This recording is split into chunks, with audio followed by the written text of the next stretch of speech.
May I request Dr. Naseer say a few words with them? We'll just go some years back in history. Some 600 years ago, a distressed lady who was being harassed by a tribal chief fled her tribe and sought asylum with a family belonging to another tribe.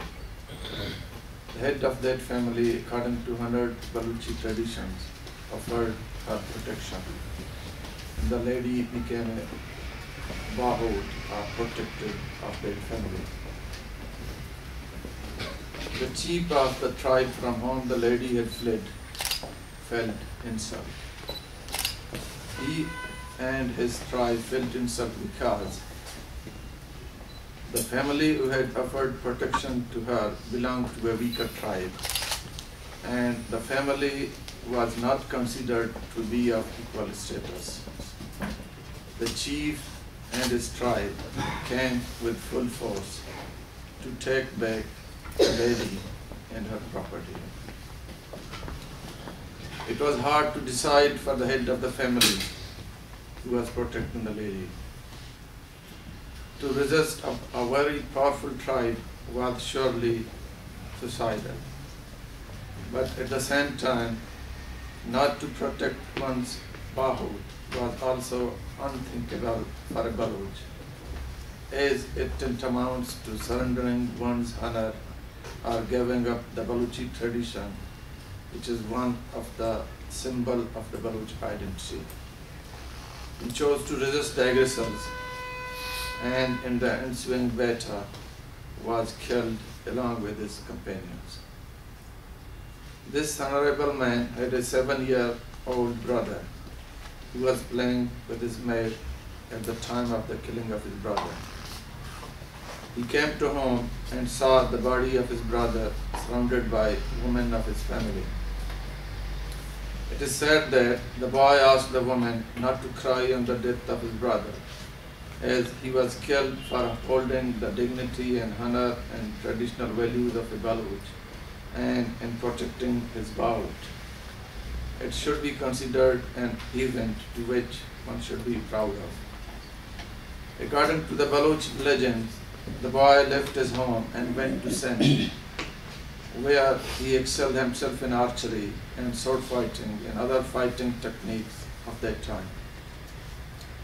After 10 years, he came back to Balochistan and fought a protracted and bloody guerrilla war against the tribe who had killed his brother. With his dedication, courage, and tactics, he prevailed upon the powerful and defeated the enemy who had tried to dishonor his family. The boy, who later became famous as the great fighter and avenger among the Baluch, was Balach Gurgej. This might be an ordinary story and may not be a box office success, but for the Baluch, Balach became a legend. He became a legend because he showed that one can fight and win against all odds, provided that the cause is noble. He became a legend because he showed that it is not difficult to trade off the privileges of life for the cause of upholding those values which are considered to be sacred by the Baluch. The name of Balach, his war cries, and his actions became an integral part of Baluchi vocabulary, Baluchi folklore, literature, and history. It became the cherished dream of every Baluch mother to have a son like Balach, and of every sister to have a brother like Balach. That Balach lived in 14th or perhaps in 15th century. In our report, another Balach appeared on the Baluch horizons that fought and sacrificed his life. This time it was Balach Mari. The time, context, and circumstances were different from that of Balach Gurgej.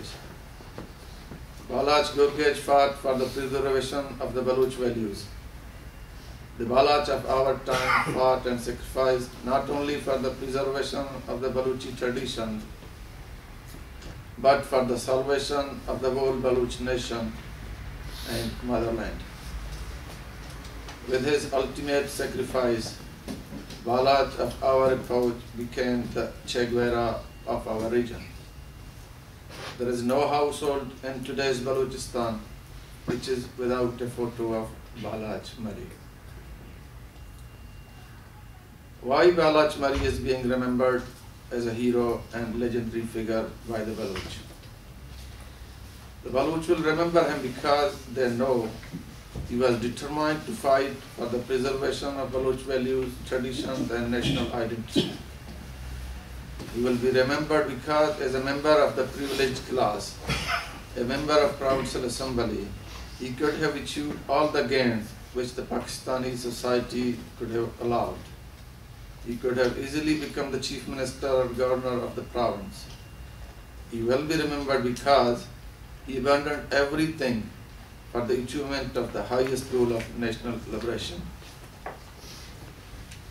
The Baluch will remember him because his being a son of a legendary tribal chief, his exemplary role as a soldier and commander at the same time was very valuable for the Baluch national struggle.